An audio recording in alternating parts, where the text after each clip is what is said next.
इश्क खां सिवा त इंसान अधूरो आहे, नामुकमिल आहे, अनकम्प्लीटेड आहे। जी हा, इश्क तव्हां कयो मसलो आहे त इश्क ऐं मोहब्बत में फ़र्क़ थिए थो। इश्क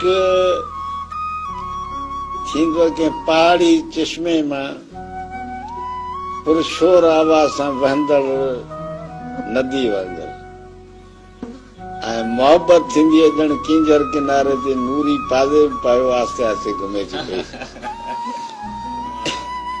उनमें थधाण हूंदी आहे। इश्क में सेक्स ज़रूरी आहे, मोहब्बत में सेक्स ज़रूरी न आहे। त इन जे करे ज़ाहिर ॻाल्हि आहे त मूं इश्क न कयो, पर मोहब्बत ज़रूरु कई आहे। जी हा, ऐं उन खां सवाइ इंसान अणपूरो आहे। ईअं कहिड़ी सम्झो त कॾहिं माण्हू सितारनि ॾांहुं ॾिसंदो आहे त ॼण उहे लही जेके अङण में बीहंदा आहिनि, ऐं जे मूसीक़ी जेके साज़ खे हथु लॻाईंदो त उन मां एतिरा त इहो सुर कढंदो ॼण आङिरियूं रतो रत थी वियूं, पोइ बि ख़बर कोन पवंदी आहे।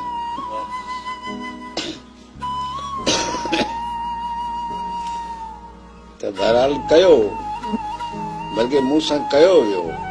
अच्छा जी हा, असांखे इश्क करण जो मौक़ो ई न मिलियो। ॿारो तणो माल चारींदे गुज़रियो। अख पटीसीं जवानी में त पोइ माना जेल जे शीशनि जे पोयां हुआसीं, टार्चर सेलनि में हुआसीं, जेलनि में 7 साल मूं गुज़ारिया आहिनि। त जवानी त असांजी अलॻि ईअं ई वेई हली।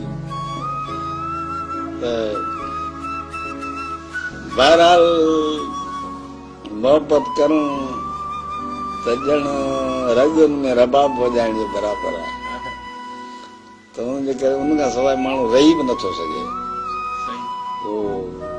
कयो अथऊं,